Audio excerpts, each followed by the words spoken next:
1, 2, 3. I wanna wake up in the morning where the orange blossoms grow, where the sun comes peeping into where I'm sleeping, and the songbirds sing hello. I love the fresh air and the sunshine, they're good for us, you know. So I'll make my home in Florida, where the orange blossoms grow. What is your full name, and why were you named this? Well, my name is Charles Albert Jones, and I was named after my Uncle Ray Meyer. His name was Albert, and then Charles was my dad's name, so that's where I get the names from. So, and when did they start calling you Charley?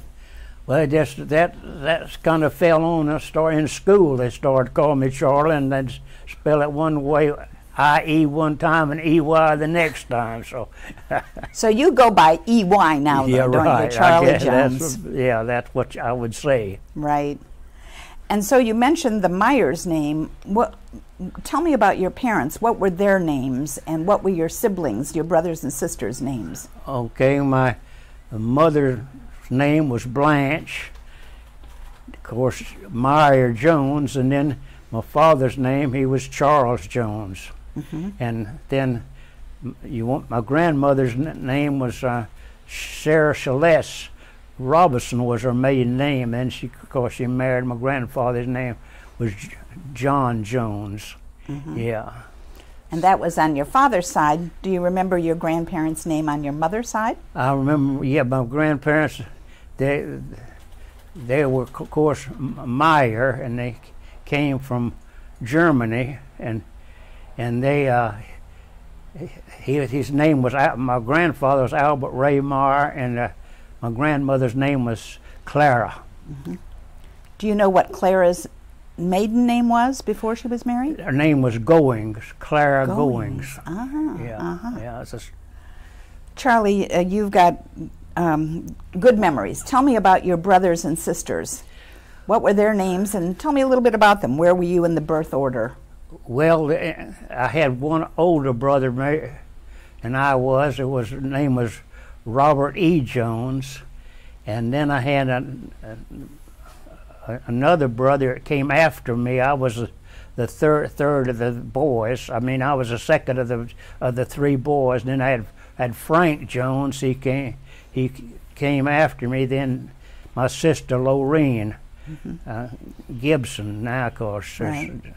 And Robert and Frank are both passed on. But passed on. Yeah. But your sister is still alive. Still alive. Right. There's two of us out of the family that's still alive. How old is she, or do you think she wouldn't want us to tell that? Well, she's about 80. Yeah, she's quite a bit younger than I am. Right. So what is the date of your birth, and where were you born, Charley? The date of my birth was April 3rd, 1924, and I was born on the Snyder Grove up here, just about 3/4 of a mile almost due north of here. And why were you born on a grove, Charley? Well, because my father, he was a superintendent of a big orange grove, and that's where we lived. Yeah.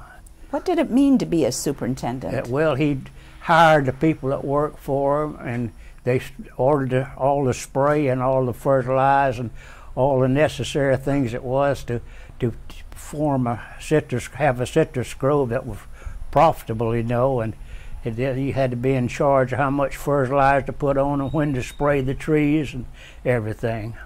And of course he had oversight for the picking too.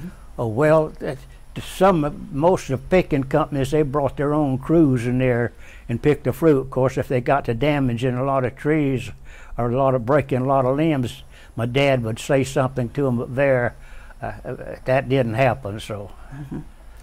So a superintendent of a grove was a year-round job. It was a year-round job. It's when they could sell the fruit, you know. So, do you remember your grandparents, Charlie? You mentioned their names on both your father's side and your mother's side, but what memories do you have about your grandparents? Well, I have good memories about them. They were awful good to children. I remember, of course, my grandfather. He came from Washington, you know, when we had a lot of kin folks up there, and then my grandmother, of course, she lived in Wall Springs, Florida, a lot, but then she came from Ocala, really, on the going side. Mm-hmm. Yeah. And didn't you tell me that one of your grandparents had a fish camp out toward Curlew and Alternate 19? Yeah, that was my grandfather Jones, on the Jones side. He came down from the north, and they gave him a postmaster job. He was real young, and he came down from the north. Two of his brothers fought for the north and one for the south, and he was too young, so they came down here and gave him a postmaster job over there north of Tampa. Now it's Land of Lakes in that area, and they thought that the people thought he was a sympathizer with the north, you know, and which probably was in his heart, but you know, he never let it be known to post office, and so they burned the house down, you know, because a lot of that went on those days when people, you know, they didn't like people after the war, you know, and that war made a lot of difference. So what happened after they burned the house down? Did they leave, or well, did they stay leave? They come over here, and they settled over here, and they bought property. And at first they owned property in Hillsborough County. Then he decided he wanted to build a fish camp, so he bought that 5 acres over there where Walgreens Pharmacy is now. They owned at one time. Of course, land wasn't worth anything. There's just a lot of land you could buy just practically for nothing.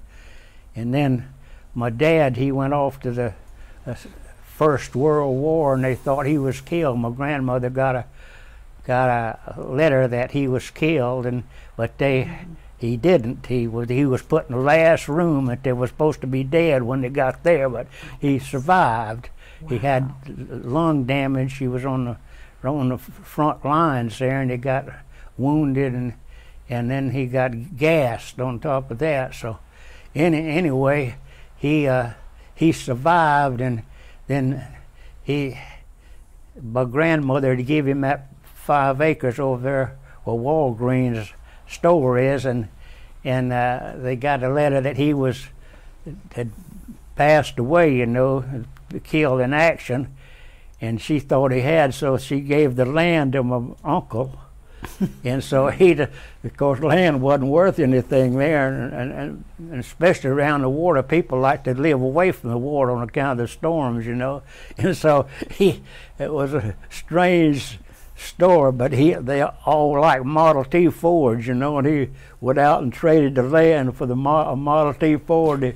It broke down before he got home, and he never used the Ford. That was really comical. Indeed. So, who is the oldest person that you remember from your childhood? Well, I guess it's on my grandfather on the Jones side. Mm-hmm. Yeah. Did he ever take you fishing? Oh, he was really too old, but he did go down the creek once in a while with us. He was born in 1842, so that made him quite old, you know. Mm-hmm.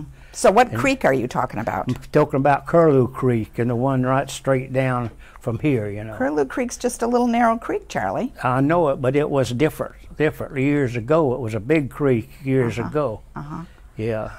And so was it freshwater or brackish water or salt water, or what was it? It was brackish water about up to the bridge down there on Curlew Road.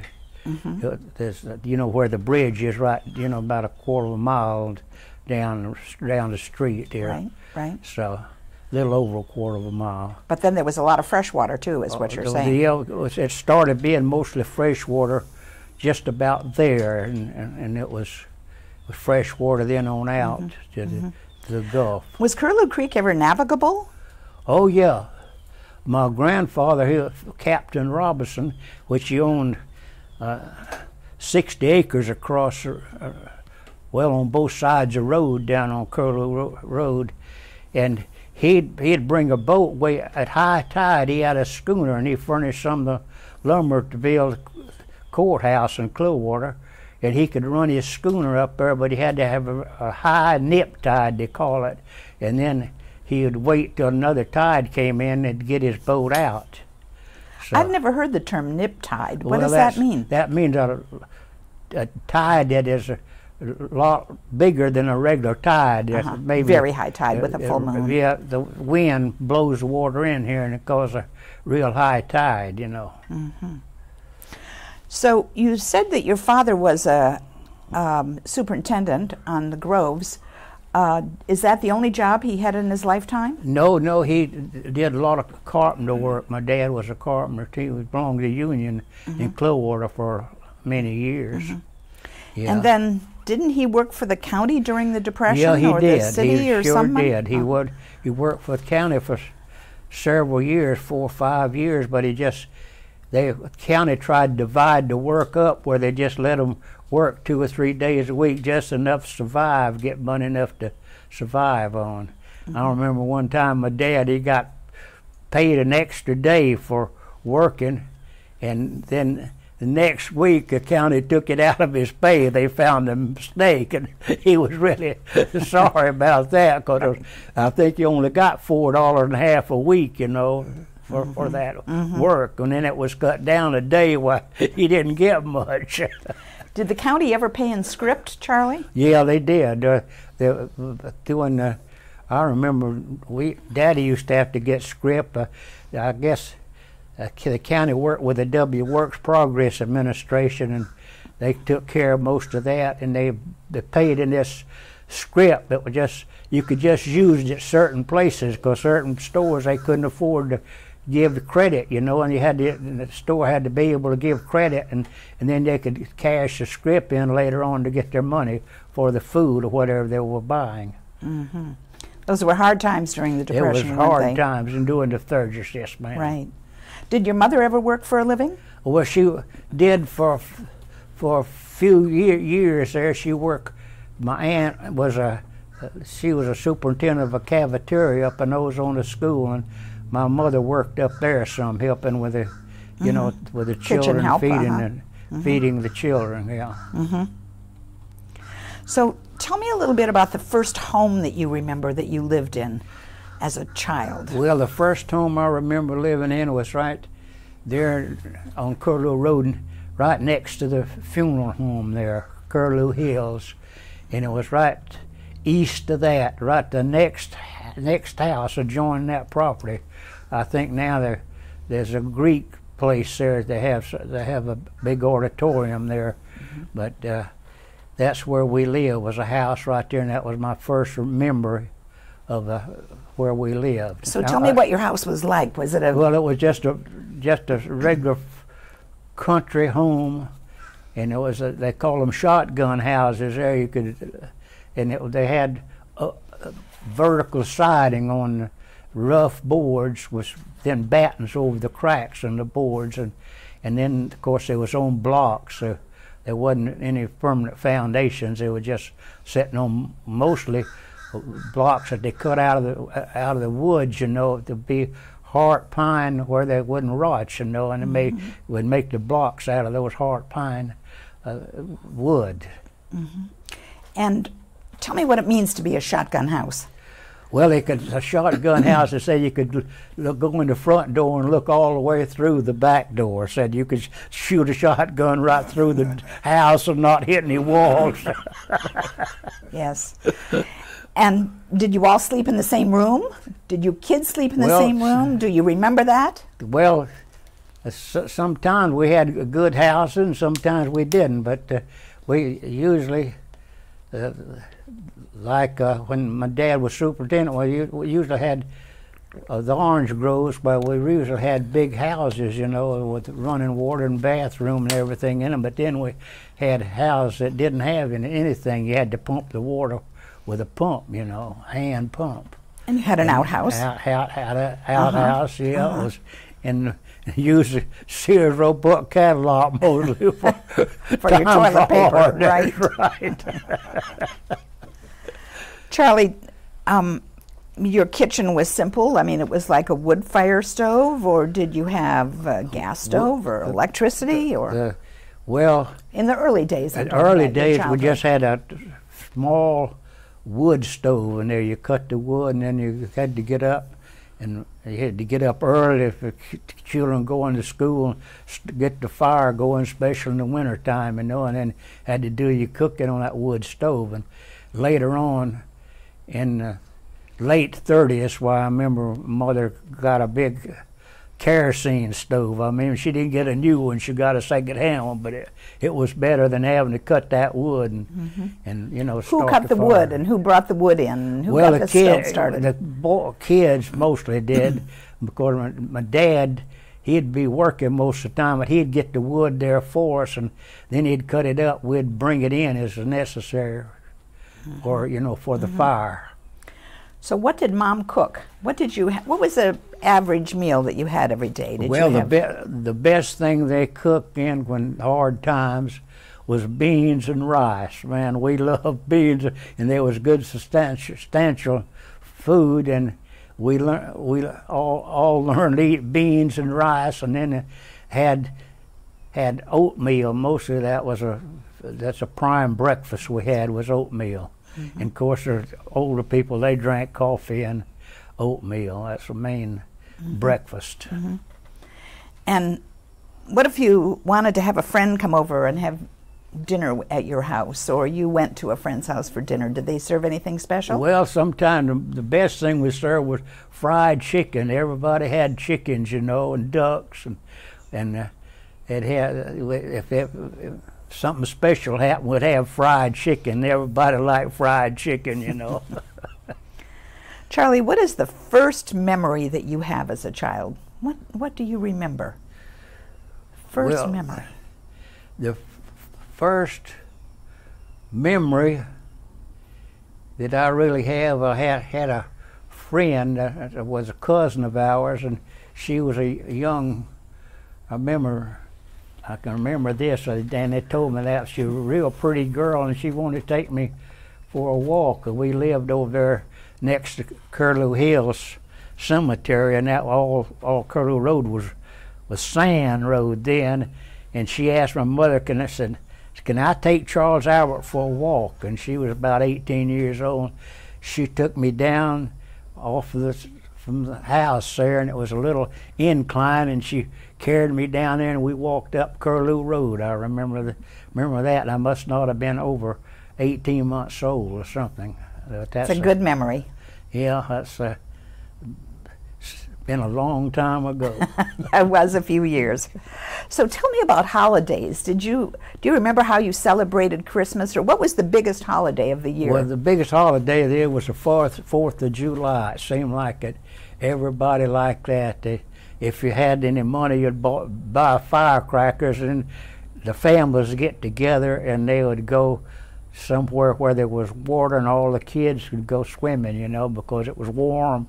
And the 4th of July, I always remember we celebrated more than Christmas, because Christmas, sometimes you didn't have any money much, and 4th of July, the women always cooked up a lot of good stuff. The men, which just about everybody had a cast net, could throw a cast net, and they caught mullet, and we'd fry the mullet right down on the bay or the creek or wherever we decided to go on the trip, that day for 4th of July. The trip would be close by, though. You didn't go a far distance, or did you go up to Washington or Virginia? No, we just went to a short distance. There was a place up there where my mother's people came from, north of Tarpon Springs there, Bailey's Bluff. Right.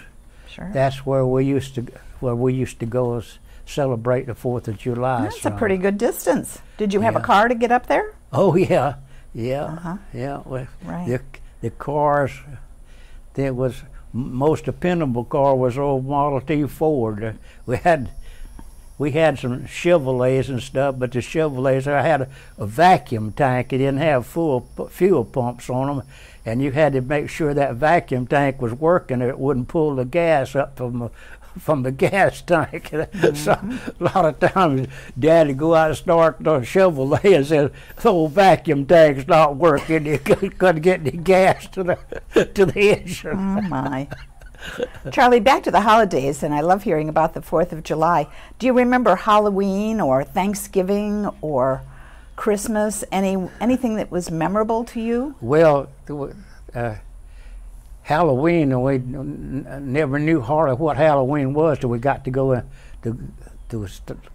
into school, you know, and then going to school, why then they had Halloween programs, you know, at school, but Right. Christmas was if you had some money, it was fine. If you didn't, well, you just went to church and thanked the Lord for what you had. Right. It's a good attitude to have all the time, isn't it? Yeah, that's right. So describe the toys that you played with when you were a child. Well, the most of the toys that worked the best in the sand, because there wasn't any lawns. Mostly it was just plain sand, you know, and things would work the best. We'd get these big bottles, glass bottles, and we'd call them our trucks, you know, and we could just drag them around the sand, and you know, and if you had little wheels on the truck, why then it would bog down in the sand, you know. But that's what we used mostly, is just big bottles. They had all kind of Sloan's liniment bottles and different things that we would use, and so my brother, he always had to have the biggest bottle because he was oldest, you know. What kind of clothes did you wear as a kid? Do you recall? I mean, did you wear shorts and a T-shirt like kids do these days? And what kind of shoes? Do you got nice shoes on today? What kind of shoes did you wear? Well, a lot of times we didn't have shoes. I went to school a lot of times and we didn't have shoes, but then Daddy would get a little extra money on Mother, and we'd usually buy school shoes, you know, but then a lot of times we didn't wear them. And even some of the girls, they went to school barefooted. We got pictures, you know, some of the classes I was in where were barefooted, girls and boys. So didn't you get sand spurs in your feet? Well, your feet was tough. They was used to sand spurs. You just picked them out. I remember one time we living up there at Palm Harbor, and we had some good friends, and they was kin to us in a way. Marge Clare and Winterford Mann, and they'd come up to see us one time, and I'd always get out and get my feet full of sand spurs, and then the girls would all get them out for me, you know. Charlie, so what kind of clothing did you wear as a child? Did you wear trousers, shorts? Well, what did you wear out to play in the daytime? It was mostly the shorts didn't come in. Mostly you had long pants, you know. But if you was real small, then you had the regular shorts. I remember one time my Uncle Stott was my birthday, and I think I was 3 or 4 years old, and he gave my mother $1 for birthday present. She said, "Well, I'm gonna take it and buy you some 2 or 3 pair of shorts." I mean, things were cheap then, you know. So where did your mother shop when she was shopping for Mostly Sears Roebuck. Sears Roebuck had a big catalog, and that she'd order the stuff. And they'd mail it to your home? Yeah, right. Right. Charlie, tell me a little bit about if you got sick. What kind of medicines did you use? What was kind of the cure-all medicine, or what did you use when you got a cold or whatever when you were a child? Well, the best thing we had for cuts and bruises was kerosene oil. That would just about cure anything. Kerosene would. And then, did you put it directly on your skin? Yeah, directly on the skin. Not much of it, but it was, be surprised how kerosene killed germs. And of course there was all kind of Sloan's liniment. I don't guess you ever heard of that, but we used that, and then I remember the regulator tea, we had that, and Mother would give the children, you know. And then was all kind of different kind of bottled medicine, you know. They were come in glass bottles mostly. And there was Carter's little liver pills, I remember that. And how about Vicks? Did you use Oh, Vicks, Vicks, on your yeah. chest or around your nose or your forehead? Yeah, I got two bottles of Vicks in there, jars of Vicks I have now. We still use that. We use that a lot. Mm-hmm. And mustard plasters, did you ever use those? Yeah, well, I've heard of them. I never had one. Uh-huh. But they used lots of things because of getting a doctor was a kind of a big deal, you know, because some of the doctors couldn't leave because some of them didn't even have cars, you know. Right. And then after they come to see you, you couldn't pay them because you didn't have any money. You might have to give them a chicken or something to take home a bag of oranges. Had to do a little barter trade. Right, right. Do you remember any of your early playmates, Charlie? Oh, yeah, I remember lots of them. Tell me about a couple of them, good friends that you've had over the years, maybe, and early on. The principal out there at Curlew School, her name was Whetstone, and she had, they lived across the street for us when we lived up in Palm Harbor, in a house my dad built up there. And then we'd play, but he was my best friend, Paul Whetstone. And then his sister was named Gloria. Then we had Margie Clare and Winifred Mann, and just quite a few people around there that come to see us. We all played together and stuff. And let's talk about the school for a minute then. So Curlew School was where you went to elementary school. Right. And that was grades, what, kindergarten through? It was from first grade. We didn't have any kindergartens then. It was first grade through the fourth grade. Mm-hmm. And I never went to the second grade. It was. Why didn't you go? That's a good story. Tell us why you didn't go into second grade. Actually, the people lived across the street. She was principal of school, and she kind of taught her son, you know, and his name was Paul Jr., a good friend of mine. And so she decided she was going to let him skip a grade, and I think she was a little bit ashamed to let him skip a grade, so, you know, just because it was her child. And so they said, well, how about we'll just let Charlie skip the third grade, the second grade, and go on to the third grade. So that's what they did.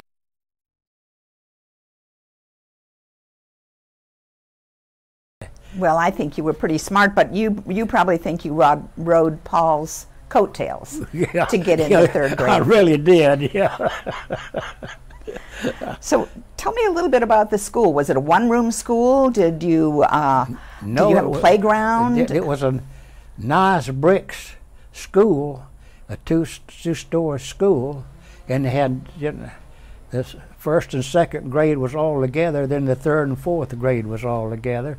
Then we had a big wood stove in there. We had to get the wood, bringing the wood in of the morning if it's cold, you know. We kept wood in there anyway, and then we had the drinking fountains and the bathroom were all outside. Mm-hmm. So.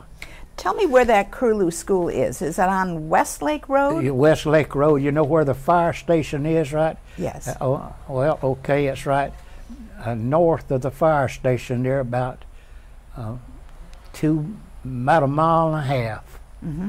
Yeah, at the old Camphor train, the entry to the school, the sidewalk going from the road up to school is still there. The old walkway you got up. Mm-hmm. And then there was a kind of a built-up concrete deck along there, kind of a wall there for the school. Mm-hmm. And did you have a playground? Oh yeah, they had playground equipment. Mostly they had merry-go-round, and they had these jaunt rides. I don't know where but they describe what they are. Maybe they were on a pole, and they had these chains that went down and had places on the handles, and then you got to run around there, and then if you wanted somebody to go up real high, you let them wind up on that thing, and then you'd turn that thing around fast, and then the kids would go right out in space almost.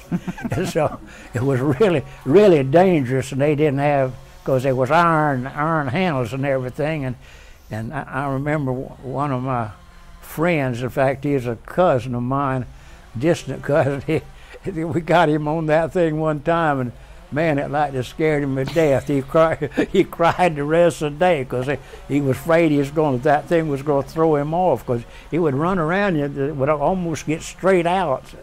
You've seen those, they call them jaunt rides. Yeah, we used to call them Maypoles in Maypoles, Michigan, but yeah. It was the same idea. It had a metal handle. And it had these little iron handles on them, and man, if those did hit you in the head, you were done for. Yeah, they were dangerous, that's true. So that was the recess, that you did that, and maybe after school. What about lunchtime? Did everybody go to the school cafeteria? Well, in any cafeteria, you brought your lunch, and sometimes the teachers during the Depression, they'd bring extra sandwiches for the kids that didn't have any, and that was lots of people. It was just a terrible situation, because there wasn't any work for anybody around, and they had people help one another. Mm-hmm. And of course, orange groves, they furnished oranges for people, and it was bad time. But then there was a lot of good times and happy times with the bad times. Sure. Charlie, did you carry it in a lunch pail or a paper sack? Paper sack mostly. Uh-huh. Yes, they did get these paper sacks, and you got groceries in. If they were smaller, you just use that. If not, you wrap your lunch in a newspaper. Mm-hmm. Yeah, I've had many newspaper lunch. What kind of sandwich would you have? Mostly peanut butter and jelly. That was a prime thing that was easy to fix. And the kids all liked that. They still do. They so still do. Got a great history there. Was there any lessons that you remember learning in school, especially elementary school, from other kids or from your teacher or just about yourself?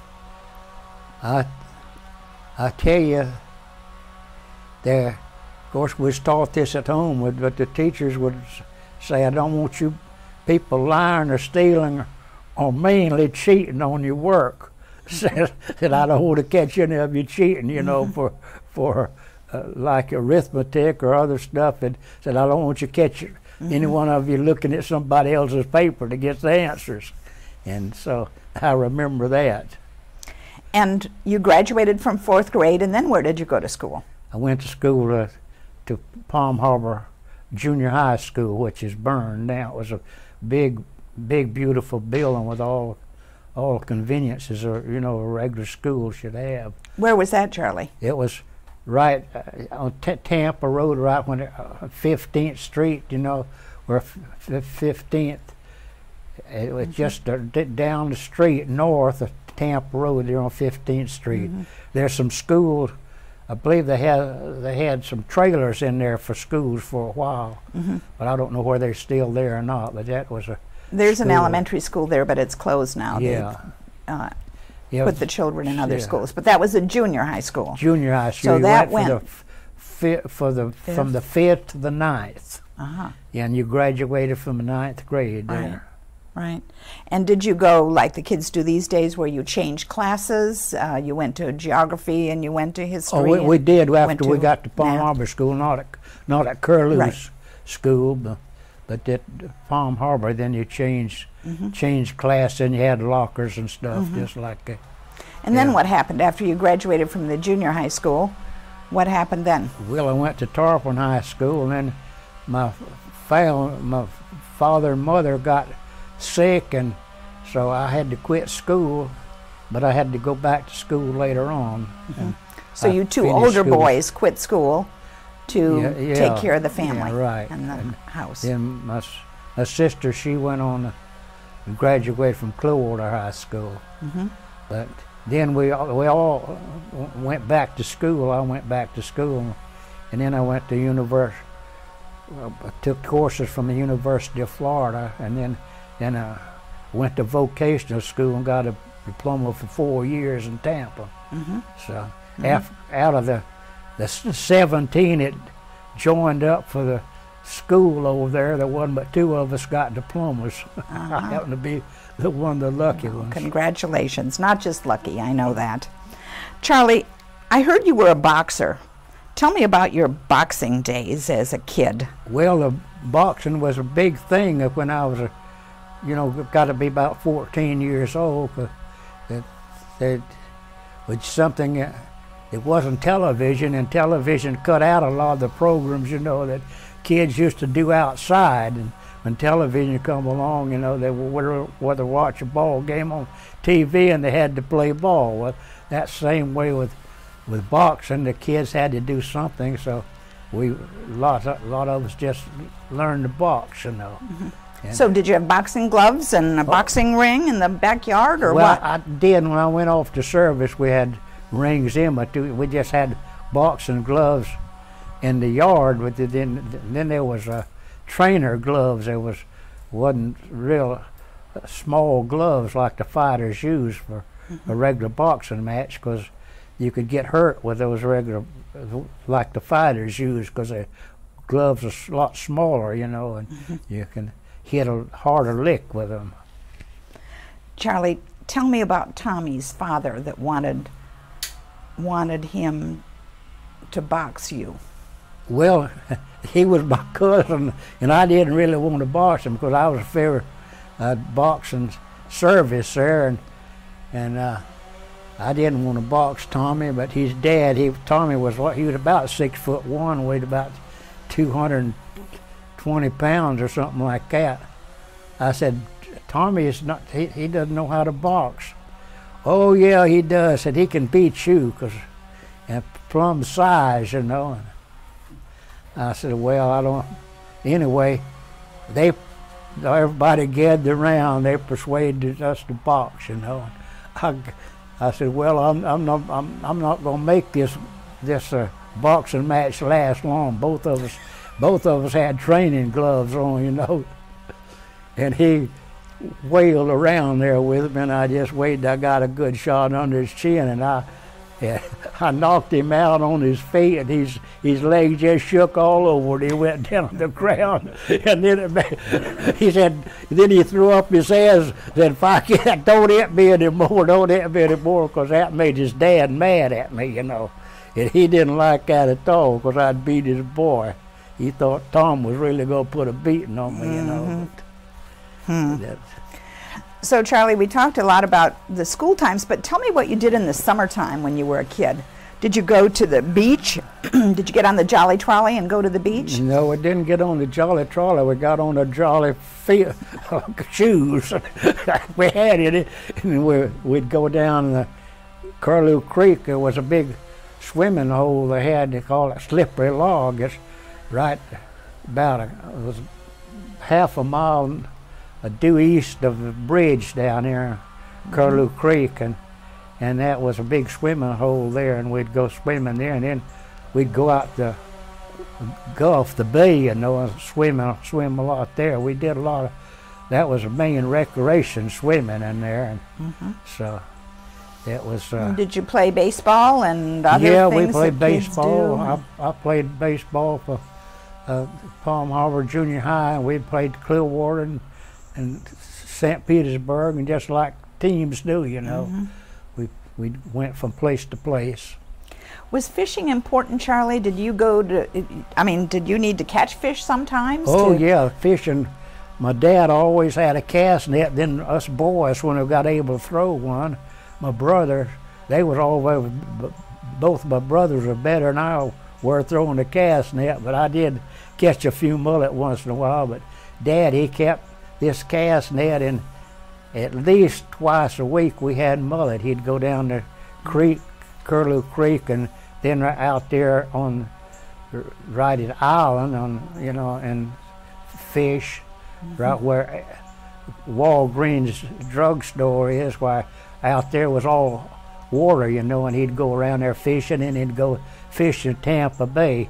He always liked to fish in Tampa Bay because he said the mullet tastes better from Tampa Bay. And I think he was right. And how did your mother cook the mullet? Did she fry it? Fry them, yeah. Daddy always did the cleaning.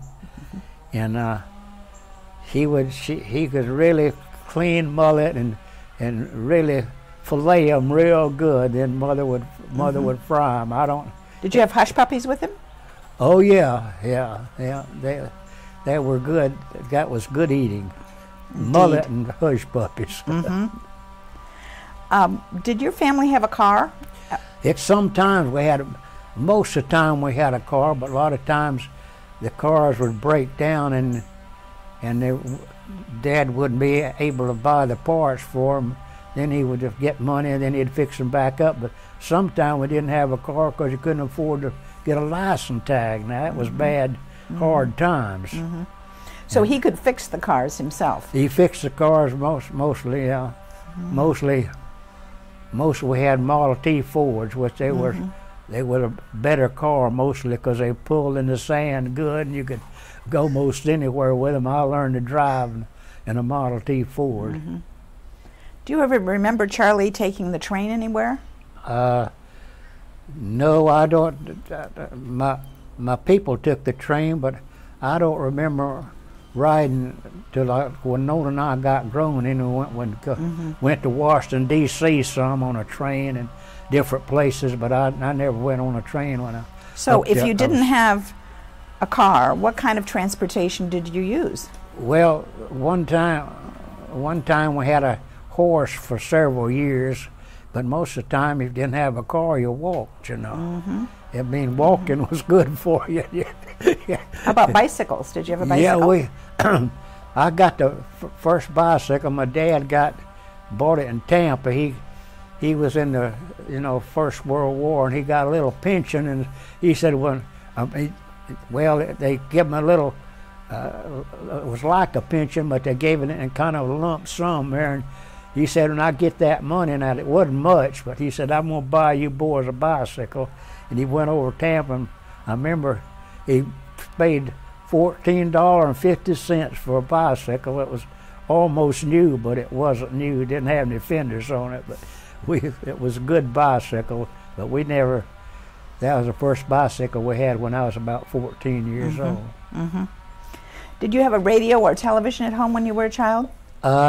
We had started getting radios in about 1936 is the first one I remember of. And then my brother and I got the full radios, and we got to building some radios where the 2 tube sets we call them, but they'd pick up stuff all over the world.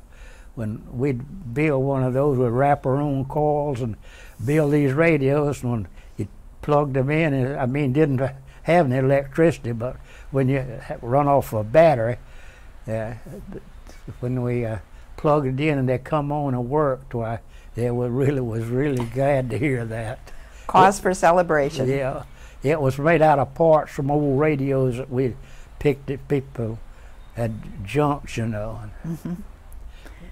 And how about newspapers? Did you get a newspaper every day? Well, sometimes we did, and some just all depended how the money situation was.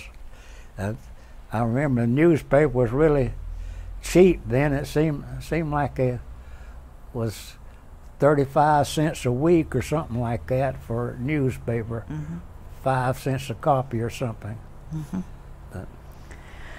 So what did you do if you didn't have a lot of communication when storms were coming or a hurricane was coming? How did you know about that? Or Well, did you know? Lots of times you didn't know about it. It slipped up. I remember my cousin Al on the Garrison side. Why, they was over at Clearwater Beach. Of course, they didn't call it that then, but then the storm come up and they didn't know about it. And he was a fisherman and he had a camp over there, and it was on the weekend. His wife and children were over there, and the storm came up and started blowing the house down. He said, well, we better get in the boat. So he started to get in the boat, and his wife was holding a couple, one of the children, and he was holding 2. And he went and she got hit with some kind of a board come loose from the house, and it knocked her down. And so he set the children up in a tree and told them to hold on to a limb till they could get their mother. And he went back and got her and got the child, but the child washed out of her hands, and he lost the ones when he got back the tree. Well, they had gone too. They had washed them away. And my uncle was the one went over there when the water cleared up. He went over there and found the children. And I remember him talking about my Uncle John. He's dead now, of course. He said when he got the children out, said they were just white and pretty when they was laying on the bottom when the water cleared up. And said when he took them out of the water, they got just as black as, you know, coal. He told me about that. It was sad, what a sad time. story. Yeah. Well, let's go to another happier part. Did you go to the movies when you were a kid? Oh yeah, we liked the movies was 10 cents to get children in there, you know, and we'd like to go to see all those Western movies, you know, about Hopalong Cassidy and Buck Jones. They were prominent, you know, cowboy pictures. That's what we love to see is cowboy pictures, cowboy and Indians, you know. And then they'd have these continued shows, and they'd want you to come back. If you had a dime, you can get back. But a lot of times we didn't get back to see any more of the editions of the continued programs. So, Charlie, was this a big multiplex theater where there were 20 theaters going on at the same time, or is there just one? No, it was at Clearwater. Ritz Theater was the one we went to. It was there on Fort Hassan Street, you know. And then the Capitol Theater. Once in a while, Mother and Dad go to the Capitol Theater, but it was always more expensive than the Ritz, you know. So yeah, it had a balcony. It was kind of upscale. Yeah, right. So we didn't get to go to the Capitol very much, or the Ritz either. Both. I remember one time we went down to go to the movie, and Daddy thought Mother had the money, and she thought he had the money. He said, "We got to give these kids some money to go see the movie." She said, "Well, I'm sorry, I don't have any money." He said, "You don't have any money?" "No." "Well, I don't either." We had to come back home. So, what sporting events do you remember going to? Did you go to a baseball game, or did you go to a football game, or well, tennis? Most of the time, I played baseball for school, you know. Most of the time we just see what was going on in the school activities, you know, the different kind of sports. There was, of course, we had track meets and high jumping and everything, and racing, running, and all kinds of stuff. Probably you had school field days. Yeah, field days, yeah. Which were what? Tell us a little bit about what a field day was like. Well, a field day would usually go to Clearwater. That's where kind of the central place was. Kids from St. Petersburg and Palm Harbor and Tarpon Springs, they'd have it down at Clearwater. It had a big field there, and we'd all go down there, you know, for sports. You do all kinds of track meets and races and yeah, triathlons all and kind relays. Of high jumps and stuff. I remember the nearest ever one, and I just missed it by just about a shoulder length. But we was in a relay team, and I came in fourth. You know, I missed the ribbon. There, you got 3 ribbons. You know, I missed it just by a shoulder. But Charlie, do you remember music or going dancing? Did you do that at all? Do you remember those when you were a kid? Not much dancing. I never was. Because I like guitar music, which I still play guitar some. But we like that. I remember Daddy bought us one from Sears Roebuck. It cost $3.50. And how did you learn the guitar? Were you sort of self-taught? You could get books, you know, it showed you different chords and the notes and stuff. And that's the way you learn to play, by ear mostly, just by watching and listening. Did you go to church? Did you go to church with your family? Yeah, we did. When I was small, we went to church near all the time, you know. But when was able to, and when the car had a cart was run and stuff. But then later on, I belonged to Baptist church. That was on. I was a Sunday school superintendent, assistant superintendent for 7 years, and Baptist church, and then I was also elected as a deacon, which I got a certificate down there on the wall, which I'm proud of. Which So, is, I remember, is dated 1946, right? yeah, I think yeah. so. But as a child, you went to Curlew Methodist? But went out there to Curlew Methodist, yes, ma'am. Uh-huh. Yeah, that's where when I was a child, when I was a baby, they sprinkled me out there. That's what my mother said, because I Right. don't remember it. You were christened, right? Yeah. Okay. So, did your family ever talk about politics, Charlie? Oh yeah, that was a principal thing that happened when the politicians were running. You know, they always would come around, you know, politicking, trying to get your vote and stuff. You know, or of course I wasn't old enough to vote, but they was always talking to Daddy, and he was telling them who he was going to vote for. Or well, most of the time he said, "Well, I don't really know who I'm going to vote for." To get there. And so, do you remember talking, this was sort of the day of the New Deal and the FDR era, the Franklin Delano Roosevelt, and the WPA, the work program, and the right. CCC. Did you tell me one time you were hired by the CCC? Well, no, I belonged to it. See, it was run by the Army. The Army run the CC camp, and you directly on the Army. In fact, over at Sebring, they've got a plaque over there with my name on it, and it's not. At my age, I wasn't but 17 when I went into Civilian Conservation Corps, and it was directly on the Army, and they had trained you and give you calisthenics and everything just like you was in the Army, and it was really good for you. You worked hard and you had plenty of good food to eat and everything, and it was really was good. Charlie, I've always wondered, what is the conservation part of that? Well, they would build lots of places all over the United States, and I worked in Miami and then worked at Sebring, Highland Hammock State Park.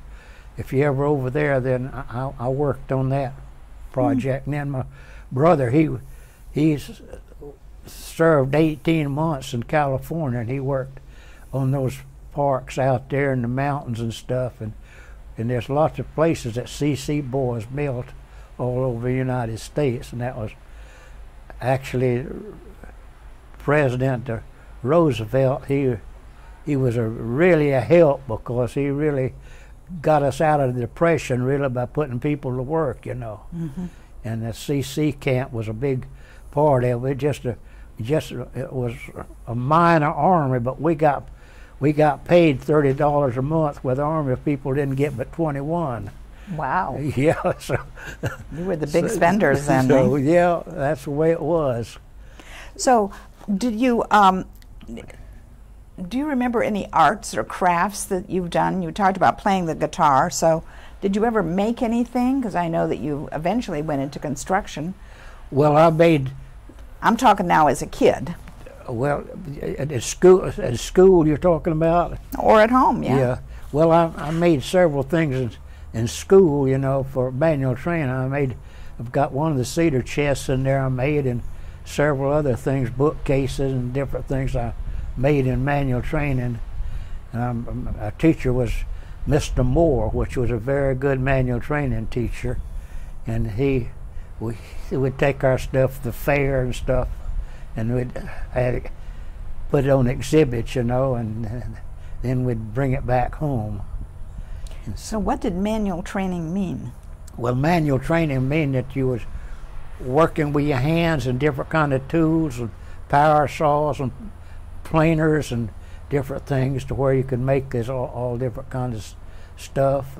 So the boys and girls both took manual training? No, they took home ec. The girls took home ec. And one time when I was in 9th grade, changed around and let the girls take manual training for a quarter, and the boys, they took cooking, you know, home economics. That was really interesting too. I never was a cook. I couldn't hardly fix my own cook. I couldn't eat my own cooking. Well, you had the chance. Yeah. Charlie, talk a little bit about your brother and you building a derrick. Well, he was always really interested in doing that kind of business, and he was really interested in how these lifts, worked and stuff, and so he decided we was going to build one, and he was a ringleader of it, and we got us some old 2x4s and stuff, and so we got a cable and then found a pulley, and we built us a derrick where we lift stuff, not very heavy stuff up to about maybe 150 pounds, and it would really work. Had a crank on that thing, and he could pick that stuff up. Just fun, for something for boys to do. You used it out in the yard. Yeah, right. It was just a plaything, Right. We'll just go play with the derrick. Well, that's what I was going to ask you. As a child, what did you do when you had nothing that you had to do, that you just chose to do? Well, as a child, we just mostly would play like we had trucks in the yard, and that was the main thing, and then we usually had some kind of a ball we'd throw around, and just different playthings, that kids have. Well, we had some of those, but mostly we made our own stuff, How did you know when you did something that your parents didn't approve of? Well, we knew that was wrong to start with, so it was really hard, but sometimes we'd tell them, most of the time, if we did something, if we knew we was going to get caught, why, we'd tell them, maybe Confession is the good. penalty would be a little bit easier. Right. What did your family do to stretch the budget during the Depression years? Do you recall, how you got along? How did your parents manage? Well, they just absolutely. If you didn't have the money, you tried to get on credit, and you just had to do what you had to do to survive. That's all you could do if you didn't have any money, and then nobody else hardly had any money either. So you wasn't by yourself out there. Right. Did you have a job as a youngster? Do you remember having your first work that you got paid for? What was it? Well, I remember that. I guess I was about 8 or 9 years old, and at that house we lived in, we had a water pump.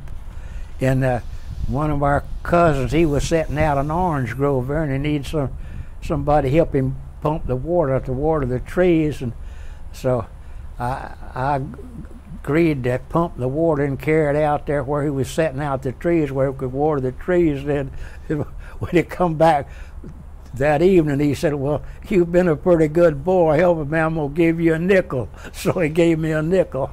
For a whole day's work? Yeah, well, maybe not a whole day's work, but a good part of the day. Hauling water. Hauling water, and I never forgot that. I said, "Well, I don't think I want to work for him anymore." Right.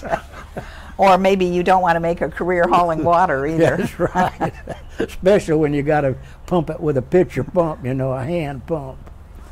Charley, we've talked about a lot of things. Maybe there's something that you'd like to tell about your childhood that I didn't ask you. What would you like to say about your childhood in some kind of perspective? Well, I remember one time in my childhood, this was a kind of a bad thing to remember, but we was getting ready to go to church one Sunday, and so Mother, she liked to dress us up as good as she could, and I went out there, and that was one of the places we had running water, and I was getting ready to get in the car to go to church, and I went out there, decided to want to drink water, and I turned the faucet on, and I got my clothes all wet, and Mother gave me a good spanking for that. She had to go in and change my clothes where we could go to church. I think we were late getting there on account of that. Probably. So, did your parents spank? Oh yeah, they used switches mostly. Peach switch, they call them. They give you didn't call it spanking, and they call it give you a switching. So Charley, what kind of message would you like to give to young people about your life, about how different their life is from your life today? Well, I tell you, I think all communication system we've got now, I think it's took away from a lot of the outside environment that we used to have, like, you know, playing with trucks in the sand and stuff, and other things that I think that television and this electronic situation we have now, I think is taken away from a lot of the things that children used to do, you know, before this all came into pass. But we can't help it, because we're going to have television, we're going to have our computers, and we're going to have the other things that, you know, that makes life more simple in a way, but it doesn't let you do the things maybe you should be doing. Charley, you've lived a good life, you've lived a good childhood, and we're going to come back and talk to you about some of the other parts of your life. You're a really great interview, Charley. Thank you so much. Well, Charles A. Jones. Well, thank you. Sally, I've known you for a long time, and your husband, and I know your work for the community. You've been a county commissioner, and we're always proud of your work. Thank you, Charley. Yeah, I make my home in Florida, where the orange blossoms grow.